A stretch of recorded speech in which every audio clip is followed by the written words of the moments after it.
The Tube.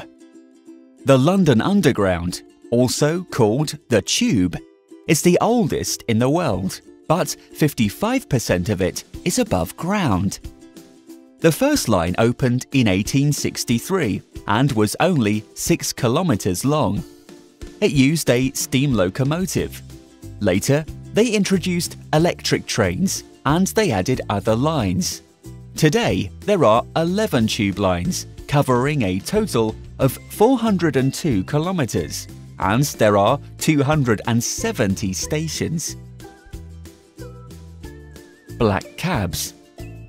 Today, taxis can be any color, but traditional London taxis are black. Black cabs are the only taxis you can stop in the street. If the cab's light is orange, they are free, and they stop for you. All black cab drivers must pass a very difficult test called the Knowledge to demonstrate that they know everything about London: hotels, theatres, public buildings, and all the 25,000 streets within 10 kilometres of the city centre. Buses. London has about 1,000 bus lines.